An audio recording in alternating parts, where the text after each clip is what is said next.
उत्तर प्रदेश में all India Ittehadul Muslimeen के अध्यक्ष असदुद्दीन ओवैसी पर जानलेवा हमला हुआ और चुनावी माहौल बदल गया। हालात की गंभीरता को देखते हुए केंद्र सरकार ने ओवैसी की सुरक्षा बढ़ाई, जेड कैटेगरी की सिक्योरिटी मुहैया कराई, लेकिन ओवैसी ने सिक्योरिटी लेने से इनकार कर दिया। ओवैसी ने संदेश देने की कोशिश की कि वो हिंसक ताकतों से नहीं डरते, लेकिन क्या उनके इस फैसले के सियासी मायने भी हैं?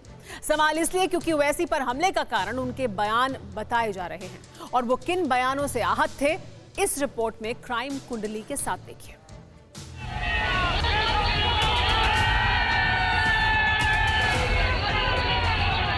आखिर इन नौजवानों को ये कैसे रेडिकलाइज हुए? रेडिकलाइजेशन सैयद कुतुब की किताब पढ़कर रेडिकलाइज हुए, अब्दुल्ला अजान की किताब पढ़कर रेडिकलाइज हुए, या अयमन अल ज़ोहरी की किताब पढ़कर रेडिकलाइज हुए?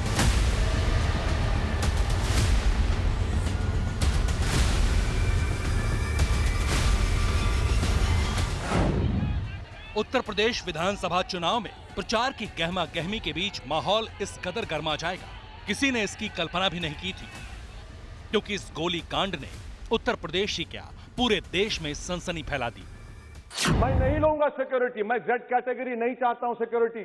मुझे ए कैटेगरी का शहरी बनाइए आप, मुझे ए कैटेगरी का शहरी बनाइए ताकि मेरी और आपकी जिंदगी बराबर हो।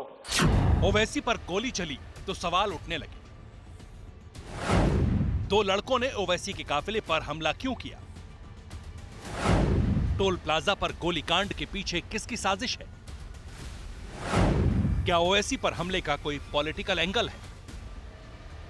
इन सवालों से होते हुए बात कहां तक पहुंची, खुद यूपी पुलिस के बड़े अफसर से सुनिए, जो इस मामले की जांच पर खुद नजर बनाए हुए हैं। माननीय सांसद जी के द्वारा जो एक धर्म विशेष के प्रति भड़काऊ भाषण तथा 2013-14 के दौरान माननीय अयोध्या जी पे मंदिर के प्रति जो उनका रोष था या उन्होंने जो टिप्पणी की थी, उससे आहत होकर इन लोगों ने ये घटनाएं की हैं। पुलिस का दावा है कि गिरफ्तार किए गए दोनों आरोपियों सचिन और शुभम की नाराजगी ओवैसी बंधुओं के भाषणों पर थी और हमले की साजिश उन्होंने कई दिनों पहले रची थी।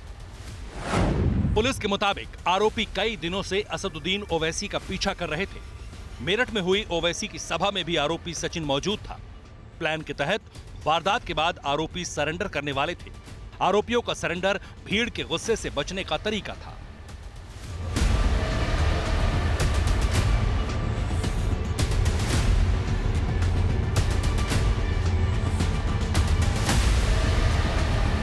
गुरुवार को सचिन ने इसी प्लान के तहत गोली चलाई, लेकिन निशाना चूका और ओवैसी के ड्राइवर की सूझबूझ से आरोपियों का प्लान फेल हो गया, जिसके बाद सचिन को गिरफ्तार किया गया और बाद में दूसरे आरोपी शुभम ने गाजियाबाद में सरेंडर कर दिया। लेकिन सवाल यह है, आखिर सचिन और शुभम हैं कौन? इसकी पूरी पड़ताल TV9 भारतवर्ष के रिपोर्टर्स ने जमीनी स्तर पर की, जिसमें पता चला कि दोनों हमलावर आरोपियों का बैकग्राउंड अलग अलग है। पहले सचिन के बारे में जानिए। सचिन भारद्वाज नोएडा के बादलपुर का रहने वाला है। हापुड़ के एक प्राइवेट इंस्टीट्यूट से उसने LLM किया है। सचिन पर पहले से 307 का मुकदमा भी दर्ज बताया गया है। हालांकि पुलिस इस जानकारी को अभी वेरीफाई कर रही है, लेकिन परिवार वालों की साझा की गई जानकारी यही है। हम इस वक्त बादलपुर में दुर्रई गांव में सचिन के घर पर मौजूद हैं, जहां परिवार वालों का कहना है कि उन्होंने कभी सोचा नहीं था कि सचिन इस तरीके की किसी वारदात को अंजाम देने वाला है। हालांकि परिवार ने इस बात को जरूर कबूल किया कि अक्सर वो ओवैसी की जो हेट स्पीच होती है उनको जरूर सुना करता था, लेकिन ये हेट स्पीच उसके मन में इस तरीके से घर कर जाएंगी, इस बारे में परिवार वालों को जरा भी अंदाजा नहीं था। आप लोग सचिन को कब से जानते हैं? जब से वो पैदा हुआ है। अच्छा, हाँ। क्या कभी अंदाजा था इस तरीके से वो करेगा? कोई मतलब ही नहीं है जी। अच्छा, गांव में कैसे रहा करता था लोगों के बीच? मैं ये कह रहा हूँ कि इतना बढ़िया इंसान शायद कोई ना हो। माता जी, आप लोग कहाँ? सचिन बहुत बढ़िया आदमी है। आप कहाँ रहते? मैं यहीं की दुर्रई की बुढ़िया सचिन के? ना, दूसरे मोहल्ले की। अच्छा, हाँ, तो वहाँ तक मदद हाँ, जो कहीं कुछ बात भी होगी ना, जान देने को तैयार है। सचिन के रिश्तेदारों से हुई बातचीत ऑफ द रिकॉर्ड ये भी खुलासा हुआ कि सचिन ओवैसी बंधुओं की स्पीच सुना करता था और उन तकरीरों पर खींच जाहिर करता था। खास तौर पर अयोध्या मसले पर आए फैसले के बाद दिए गए बयान पर सचिन की नाराजगी बताई जा रही है। आप भी उस स्पीच का छोटा सा अंश सुनिए। हम अपने बच्चों को सिखा कर जाएंगे इस दुनिया से, अगर हमारी सिस्कियां बाकी रहेंगी तो हम कलमा भी पढ़ेंगे और कहेंगे बाबरी मस्जिद की शहादत को याद रखो। 6 दिसंबर को हम मुसलमान आने वाली नस्ल भी अपने एहतजाज को बुलंद करवाते रहेंगे, बाबरी मस्जिद के शहादत पर जलसा मुनाकिद करते रहेंगे। लोकतंत्र में अपनी बात रखने और न्यायपालिका की रचनात्मक आलोचना की आजादी को जगह मिलती है, इसलिए ओवैसी बंधुओं के भाषणों पर पाबंदी नहीं लगाई जा सकती। लेकिन इसका मतलब ये भी नहीं कि किसी पर जानलेवा हमला किया जाए। बहरहाल अब आरोपी शुभम का बैकग्राउंड समझिए। आरोपी शुभम सहारनपुर का रहने वाला बताया गया है। 6ठी क्लास तक पढ़ा शुभम गांव में किसानी करता है। वहीं शुभम का कोई क्रिमिनल बैकग्राउंड नहीं मिला है। इसके अलावा जानकारी ये भी है कि शुभम पहले नंदी फिरोजपुर गांव में रहता था, लेकिन बाद में दादा के घर सांपला बेगमपुर चला गया। बात करता था हिंदू मुसलमानों के ऊपर कुछ ऐसे तरीके? हमारे सामने नहीं कभी हुई। अच्छा, ऐसा कोई नेता टाइप की बात कुछ नहीं कर रहा था। अच्छा, कभी किसी पार्टी के खिलाफ बोलता हो, कभी किसी धर्म के खिलाफ बोलता हो? ना बिल्कुल नहीं, कभी नहीं बोलता। हमारे सामने तो भाई बोल जाए। कभी वो किसी धर्म के बारे में बोलता था, कभी कुछ? ना जी, कुछ नहीं। आप लोगों से उसकी कैसी बातचीत नहीं थी तो वजह क्या थी? क्या विचार नहीं मिलते थे, क्या बात थी? हाँ, वो तो काम कहने से करे नहीं था वो जी।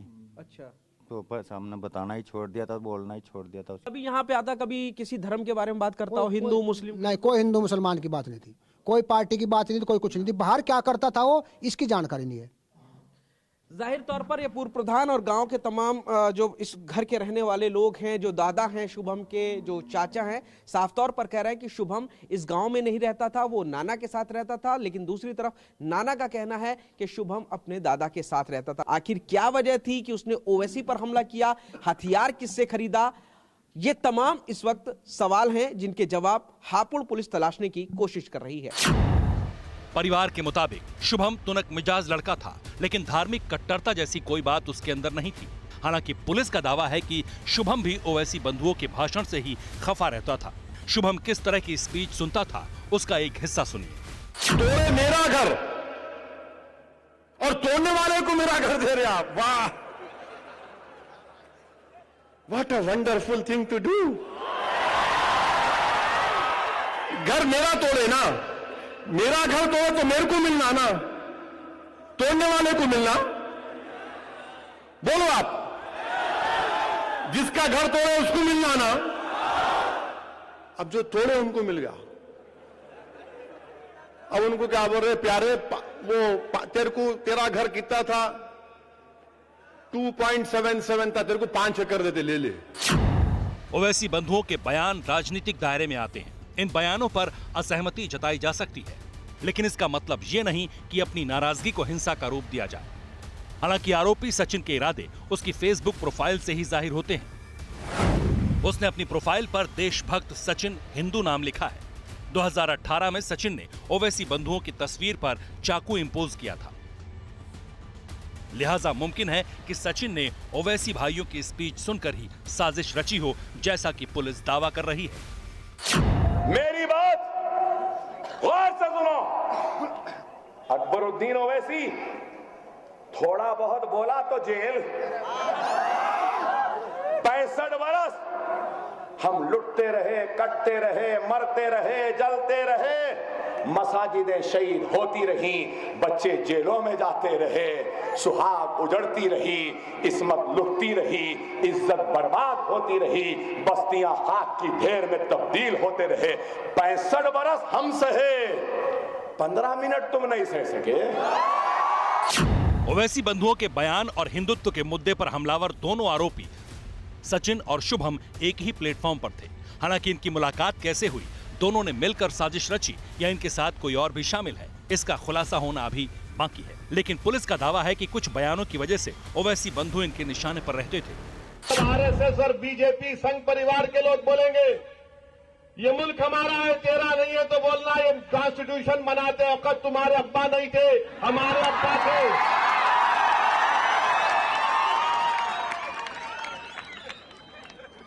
जब कॉन्स्टिट्यूशन बन रहा था तो हमारे अब्बा बैठे थे वहां पर बाबा साहिब के साथ, आपके मम्मी डैडी नहीं थे वहां पर।